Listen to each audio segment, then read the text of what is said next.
Doctor साहब, भारत के वज़ीर आज़म नरेंद्र मोदी तो अमेरिका आए हुए हैं और इस वक़्त तो वो हमारे उधर एक मुहावरा बोलते हैं कि भारत की तूती बोलती है, ठीक है?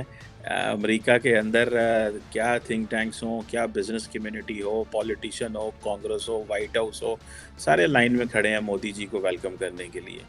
और एक तरफ पाकिस्तान है, वहाँ पे वो इमरान खान साहब ने फिर कल अटलांटिक काउंसिल को एक इंटरव्यू दिया और कहा है कि पाकिस्तान की जो फ़ौज है वो लड़ने के लिए तैयार नहीं थी और पाकिस्तान की फ़ौज जो है वो इक्विप्ड नहीं है। और बस साहब, आप कैसे देखते हैं ये 75 साल हम कहाँ पहुँच गए हैं? क्या हम आज जिस तरह चाइना दुनिया के साथ लिंक्ड है तो हम समझते हैं फ़ायदा हो रहा है हमें, कि जी चाइना इस वक़्त global supply chain business politically active है। आज अगर हम इंडिया के साथ भी हमारे टर्म्स अच्छे होते, तो ठीक है, हम तो पीछे रह ही गए, लेकिन इंडिया के जिस तरह ग्लोबली कनेक्ट होने के हमें भी तो बहुत ज़्यादा फ़ायदे होते, अगर चाइना से हमें फ़ायदे मिल रहे हैं। तो आपको क्या लगता है, हमारी जो एलीट है, क्या उसने हमारी जनरेशंस के लिए एक अपॉर्च्युनिटी मिस कर दी, या कि हम समझ ही नहीं सकते थे कि इंडिया इस मुकाम पे पहुँचेगा? या हमें ये तसव्वुर ही नहीं कर सकते कि इंडिया इस जगह पहुँच जाएगा? क्योंकि बहुत सारे लोगों का तो पाकिस्तान में कहना है कि हमने बड़ी कोशिश की है कि इंडिया को नीचे खींच के रखें और बड़ी देर हम लगे रहे हैं इस काम में। So sir, what do you make of this Modi ji का विज़िट और ये जो इमरान खान ने बात की और हमने जो यहाँ पे आ खड़े हो गए सर? देखें जी, ये तो एक ऐसा टॉपिक है ना जिसकी कुछ ट्रैजिक पहलू हैं और कुछ कॉमिक पहलू भी ज़्यादा निकलते हैं। मैं चूँकि एक अरसे से मैं इस डिस्कशन को इवॉल्व होते देख रहा हूँ पर्सनली। 2004 में मैंने यहाँ पे कनाडा का एक लोकल केबल चैनल है, उस वक्त ज़ाहिर है केबल चैनल ही होते थे, कोई सेटेलाइट या ये सोशल मीडिया नहीं था, तो उस पे मैंने बात करनी शुरू की थी हफ्तावार।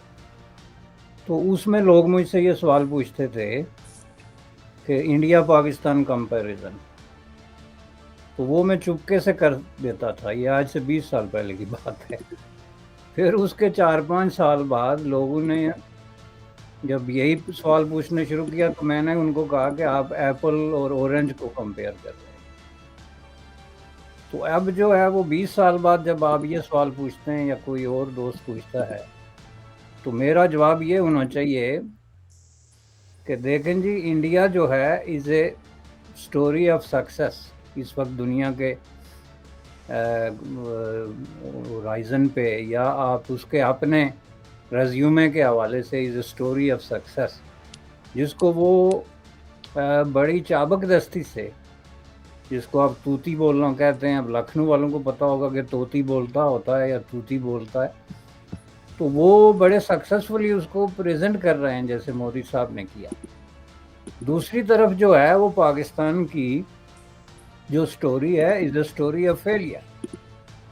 अब ये मैं एक नए ज़ाविये से कंपेयर करना शुरू हो गया हूँ, story of success, story of failure. वो एप्पल ऑरेंज वो चीज़ें मैंने अब पीछे छोड़ दी, क्योंकि अब ये क्लियर हो गया है कि आपका प्राइम मिनिस्टर जहाँ जाता है वो जो है खून के आंसू रोता है और कहता है जी कि दुनिया हमारी तरफ देख के तो कहती कुछ नहीं, लेकिन लगता है कि पूछ रहे हैं कि भाई ये पैसे मांगना कब तक आप बंद करेंगे। तो दूसरी तरफ आप जा रहे हैं यूनाइटेड स्टेट ऑफ अमेरिका में, आपको रेड कारपेट जो है वो प्रोटोकॉल मिलता है, कांग्रेस से खिताब का मौका मिलता है, जितना भी एक बहुत ही करीब तरीन एलाई जिसको आप कहते हैं ना, दोस्त का जो एक ट्रीटमेंट होती है एक सरकारी गेस्ट के तौर पे। और ये बड़े रेयर किस्म के इवेंट होते हैं यूनाइटेड स्टेट ऑफ अमेरिका में। वहाँ तो लीडर हर दिन 2-4-20 लीडर बैठे होते हैं दुनिया से आए हुए, लेकिन जो बाकायदा एक स्टेट गेस्ट और उस प्रोटोकॉल के अंदर वो आपको सामने नज़र आ रहा है। तो अब इसमें जो है वो ये बनता है कंपैरिजन। अगर कोई आपको कहता भी है तो story of success which is India and story of failure. तो अब अगर हम इसको स्टोरी ऑफ फेलियर के हिसाब से देखें ना जी, तो एक वक्त ये था कि वाशिंगटन के अंदर पाकिस्तान का एग्जैक्टली यही मकाम था। बल्कि इससे मैं कहूँगा कि कोई 2-4 किलोमीटर आगे रख लें इसको। जिस वक्त जो है अयूब खान ने विजिट किया था वाशिंगटन का कोल्ड वार के दौरान, तो उसको जिस तरीके का प्रोटोकॉल मिला, उसमें कांग्रेस से खिताब से लेके अवाम के खिताब तक और सड़कों के किनारे झंडियाँ लहराते हुए अमेरिकन की हद तक, तो उसके पीछे फ़लसफ़ा क्या था? पाकिस्तान ने कोई उस वक्त तो बहुत बड़ी ईजाद कर ली थी, कोई रॉकेट साइंस बना लिया, समझ लिया था, को क्या कर लिया था? Pakistan had nothing at that time. झोली जो है उस वक्त भी फैलाई हुई थी, उन्होंने एडवांस चुके झोली जो वो तो कायदे आज़म के ज़माने से झोली फैल चुकी थी, जैसा कि मैंने कहा। और उन्होंने अपने जो है सेक्रेटरी के थ्रू जो है वो पहला कर्ज मांग लिया था खुद यूनाइटेड स्टेट ऑफ अमेरिका से। तो इसलिए ये बात नहीं कि वो पाकिस्तान पैसे नहीं मांगता था या कोई ऐसी चीज़ नहीं थी, वो एक स्पेसिफिक पीरियड ऑफ टाइम था, जिसका मतलब ये होता है कि आप एक ख़ास वक्त में एक ख़ास जगह पे हैं, जहाँ पे आपके लिए ख़ास अपॉर्चुनिटी मौजूद है। अब उस वक्त आप वो ख़ास जगह कौन सी थी? उस वक्त जो है आप स्ट्रेटेजिकली जहाँ आज लोकेटेड हैं वहीं थे। आपकी तारीख बदली है, जोग्राफिया में भी तब्दीली आई है बांग्लादेश हटने के बाद, लेकिन आपका जो स्ट्रेटेजिक जो इम्पोर्टेंस जिस वजह से कायम थी वो आज भी कायम है।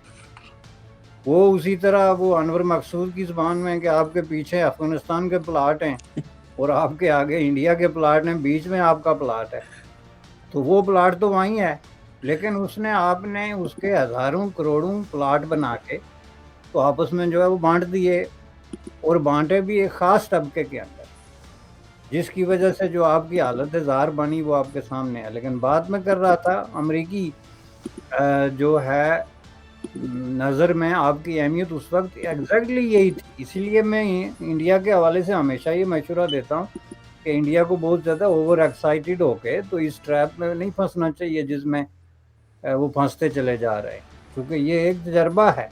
Pakistan is a failed country. हम ये नहीं कहते कि अब इसे सबक सीखें इस तरह का, लेकिन दूसरी तरफ का सीख लें कि हो नेशन फेल्स, इस तरह भी तो सीखा जा सकता है ना, तो उस तरीके से आप सीखें। तो उनको ये आज कह रहे हैं जी कि हम नेटो प्लस का आपको स्टेटस देंगे, तो वो नेटो प्लस से भी अगला स्टेटस जो है उन्होंने अनऑफिशियली पाकिस्तान को दे दिया था। पाकिस्तान को उन्होंने जनूबी एशिया से उठा के तो पूरे मिडल ईस्ट का लीडर डिक्लेयर कर दिया था अपने कागजात में, जो मैं स्ट्रेटेजिक लोकेशन की बात कर रहा हूँ, क्योंकि पाकिस्तान ने खुद ये दावा किया था कि we are in position to lead Middle East. और ये दावा जो है कायद-ए-आज़म मोहम्मद अली जिन्ना ने खुद किया था। दिल्ली में जो है वो जो फ़ॉरेन नुमाइंदों से उनकी मुलाकात हुई थी उस प्रेस कॉन्फ्रेंस टाइप में, उसमें उन्होंने ये कहा था कि हमारी स्ट्रेटेजिक लोकेशन ऐसी है कि हमें जो है वो मिडल ईस्ट हमारा करीब तरीन एलाई है, चूँकि हमारे मजहबी रिश्ते हैं, और मिडल ईस्ट में के हवाले से हमें जो है वो सोवियत यूनियन से लड़ना पड़ेगा, और सोवियत यूनियन से लड़ने के लिए हमें अमेरिकी इमदाद की ज़रूरत होगी। ये कायद-ए-आज़म की गाइडलाइन थी जो उन्होंने ओपनली प्रेस में कही।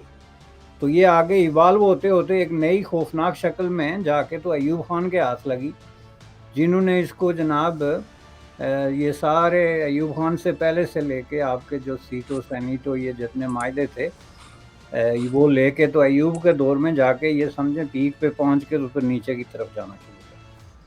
तो उसमें पाकिस्तान से गलती क्या हुई थी कि पाकिस्तान ने कहा जी कि हम एक ब्लॉक के की गोद में बैठते हैं और दूसरे को गालियां देते हैं, फुट सोल्जर बनते हैं, और आप उन्होंने कहा हमारे पास 90,000 ट्रेंड फौजी तैयार हैं all the time to be deployed, किसी भी नोटिस पे किसी भी जगह पे इतना असला है, ये है, इसलिए आप हमसे बात करें। उनसे बात हो गई, लेकिन उन्होंने बात इसको इसी हद तक महदूद रखा।